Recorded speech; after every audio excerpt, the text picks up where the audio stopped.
It's 2 in the morning, you're awake looking at the ceiling, you just checked your bank account and there are $8,347 pesos left, and there are 11 days left until the fortnight. You don't know exactly where the money went this month, you just know you won $18,000 and somehow, again, there's nothing left. Your partner asked you yesterday, have you paid for the electricity yet? And you felt that knot in your stomach because you're not sure if it's enough. If this sounds familiar to you, if you identify with that feeling of financial anxiety in the middle of the month, stay with me, because we're going to take apart exactly what's happening with your money.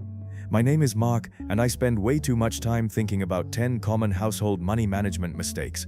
If you are someone who works or generates income, but you feel that the household money is not enough, you live month to month, you cannot save, you get into debt easily, and you do not have clear control of where your money goes, which generates stress and financial insecurity, be sure to subscribe and like this video if it helps you.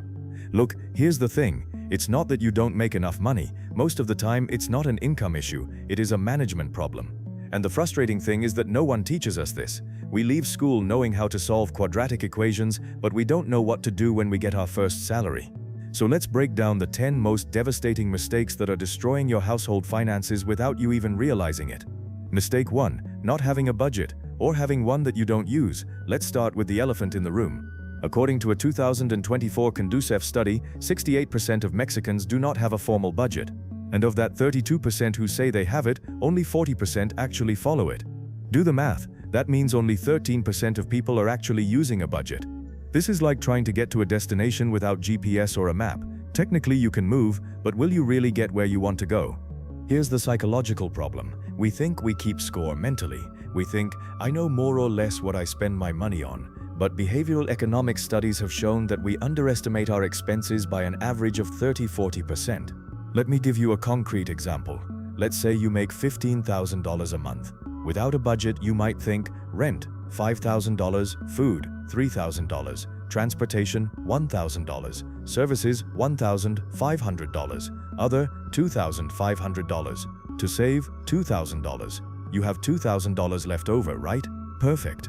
But when you actually track your expenses for a month, you discover rent, $5,000, correct, groceries, $2,800, but meals out, $1,800, which you forgot to count, transportation, $1,500, not $1,000 because it includes occasional Uber, services, $1,500, Netflix, Spotify, Disney Plus is $400, weekend departures, $1,200, clothing and personal items, $900, birthday gifts that month, $600, small expenses, coffee, snacks, apps, $1,300, actual total, $17,000. Wait, you made $15,000 and you spent $17,000? Exact, that's why you have debt on your credit card. Now, you might be thinking, but Mark, budgeting is boring and time-consuming. Look, it takes you 30 minutes a month. Do you know how much time you spend watching TikTok? According to the average user, 95 minutes per day. It's not lack of time, it is lack of priority. Mistake 2. Treat all income as available. This is where it gets really interesting. Most people look at their salary and think, I make $20,000 a month, and they start spending based on that figure. But that money already has work to do before you decide what to spend it on. Here's what most people don't realize. Your income isn't yours until you've covered your non-negotiable obligations. Let me explain the concept of real available income versus nominal income. If you earn $20,000 a month, you automatically need to subtract mandatory savings, minimum 10%, $2,000, emergency fund, up to 6 months of expenses, $1,000, high-interest debts, $2,500, unavoidable fixed expenses, rent, services, $8,000. Your real income available for discretionary decisions, $6,500. Do you see the difference? $20,000 sounds like a lot of money. $6,500 sounds like what it really is, modest. Warren Buffett has a phrase that I use a lot. Don't save what's left after spending, spend what's left after saving. The psychology here is brutal. When we see $20,000 in our account on payday, our brain releases dopamine. We feel rich, and we make decisions based on that temporary emotion rather than mathematical reality. I have seen families who earn $40,000 a month live with more stress than families who earn $18,000 just because they don't understand their real income. Mistake 3. Not having an emergency fund. Hey, here comes my favorite part where I'm going to frustrate you a little, but with love. 76% of Mexicans do not have enough savings to cover an emergency of $10,000 pesos. 70, you 6%. Do you know what this means? It means that a flat tire or a sick child can derail your financial situation. Here's the problem. Without an emergency fund, every unexpected expense becomes a crisis. And how do we resolve crises? With debt, credit card at 60% annually, 100% annual payroll loans, borrowing from relatives and feeling that shame. Let me show you the math of why this is devastating. Let's say you have a $5,000 emergency. With emergency fund, you take $5,000 from your account. Then you allocate $500 a month for 10 months to replace it. Total cost, $5,000. No emergency fund. You put it on the card at 60% annually. You pay $500 a month. It takes 13 months to pay it off. Total cost, $6,523. You lost $1,523 by not having that mattress. That's 30% more. For the same emergency. Now multiply that by the 3-4 emergencies that the average household has per year, and we are talking about $4,000, 6,000 pesos per year that you give away. The magic amount for your emergency fund, 6 months of essential expenses. If your expenses are $12,000 a month, you need $72,000, $72,000 mark. That's impossible.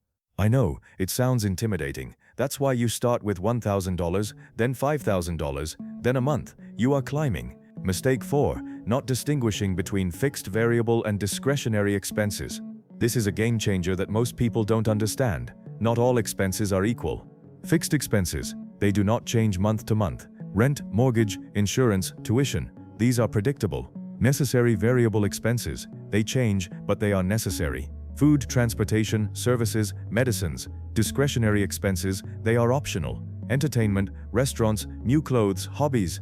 Here's the kicker. When the going gets tough, people often attack the wrong expenses first. I know someone who, when he had problems, cancelled his health insurance so he could continue eating out on the weekends. 3 months later, his son had a fracture.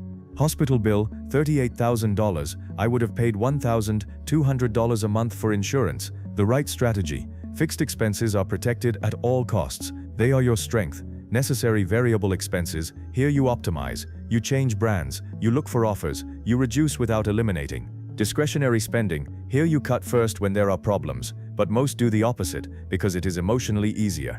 Mistake 5, using the credit card as an extension of income. Okay, this makes my blood boil a little. Banks have done an incredible job making us believe that the card is extra money. The average Mexican pays 54% annual interest. Some pay up to 90%. You are investing backwards. There are studies from MIT that show that people spend up to 100% more when paying with card versus cash. Cash activates the same areas of the brain as physical pain. Card no more. It's just a piece of plastic. Look at these real numbers. Month 1, earn $15,000, spend $14,000 in cash and $2,500 in credit. I had $1,000 left over. Month 2, owe $2,500, interest $112. Now you have less available. Spend more on credit. The total debt rises to $4,912. Month 6, accumulated debt, $14,229, minimum payment $1,067. You are trapped. Banks designed the minimum payment specifically to keep you in debt for as long as possible. If you owe $30,000 at 54% and only pay the minimum, it will take you 23 years to pay it off. You turned $30,000 into $98,400.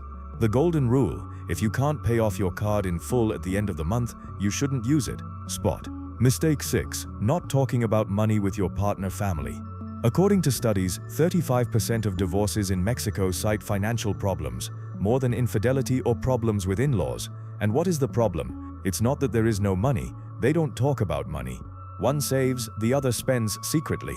Money is not just mathematics, it is psychology, values, power, and emotional security. We avoid talking about money because we are afraid of conflict. It's easier to pretend that everything is fine until it isn't. The solution: you need money boards, monthly.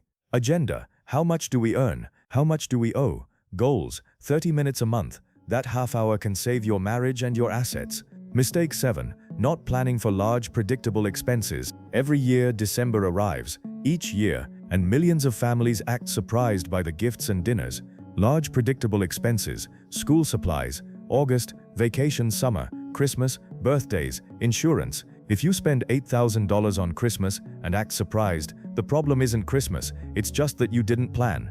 Identify all your annual expenses: Christmas, supplies, vacations. Annual total, $30,000. Now divide that by 12, $2,500 a month. You open a separate account and put that money in there. When December arrives, surprise, you have the money. You don't use the card. You don't get stressed. The peace of mind this creates is invaluable. Financial stress is reduced when you stop living from crisis to crisis. Mistake 8. Buying liabilities instead of assets. Robert Kiyosaki: an asset puts money in your pocket. A liability takes money out of your pocket. Disguised liabilities: a new car depreciates 20%, a bigger house than you need, designer clothes. Real assets: a property you rent, investments that pay dividends, a business, education. Ask yourself, will this make me richer or poorer in 5 years? A new $350,000 car costs you a lot of money. If you invest that down payment and monthly payment at 10% annually, in 5 years you would have $612,000. The difference is brutal. I'm not telling you to live like a monk, I tell you to understand the real cost. The rich usually have old cars. Mistake 9. Not financially education of your children. This one hurts because it perpetuates the cycle. If you fight with money and don't teach them, they will fight the same. Children learn from what you tell them, what they see you do, and the experiences you allow them to have. If your children see you fighting about money, getting stressed, buying impulsively, or avoiding talking about it, that's what they learn.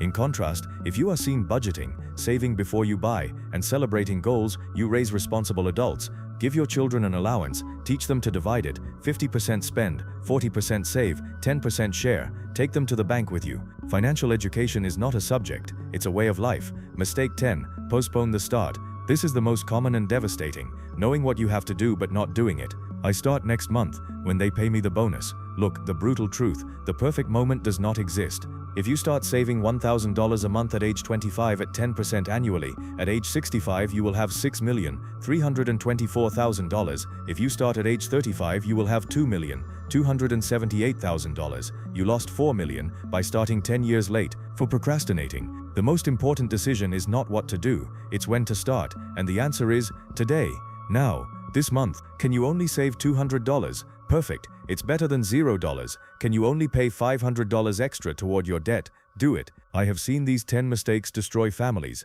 I have seen strong marriages collapse due to debt. I have seen people work 40 years with nothing to show for it. And the frustrating thing is that it doesn't have to be that way. You don't need to earn $100,000 a month to be healthy. You need awareness of where your money is and a clear plan. This is what I want you to do right now. Step 1. Pause this video and open your banking app. Check how much you have. Step 2. Write down your income from last month and your expenses, although it is estimated. Step 3. Identify one mistake from this list that you are making right now. Step 4. Decide on a specific action you will take this week to correct it. Don't try to fix everything at once. Your future self is going to thank you. Your family will thank you. Your peace of mind will thank you. If this video helped you, like, subscribe, and most importantly, share it with someone who needs to hear this. Financial knowledge should not be a privilege, it should be a right. See you in the next video, where we're going to talk about how to create your first budget in less than an hour. Until then, let your money work for you, not against you.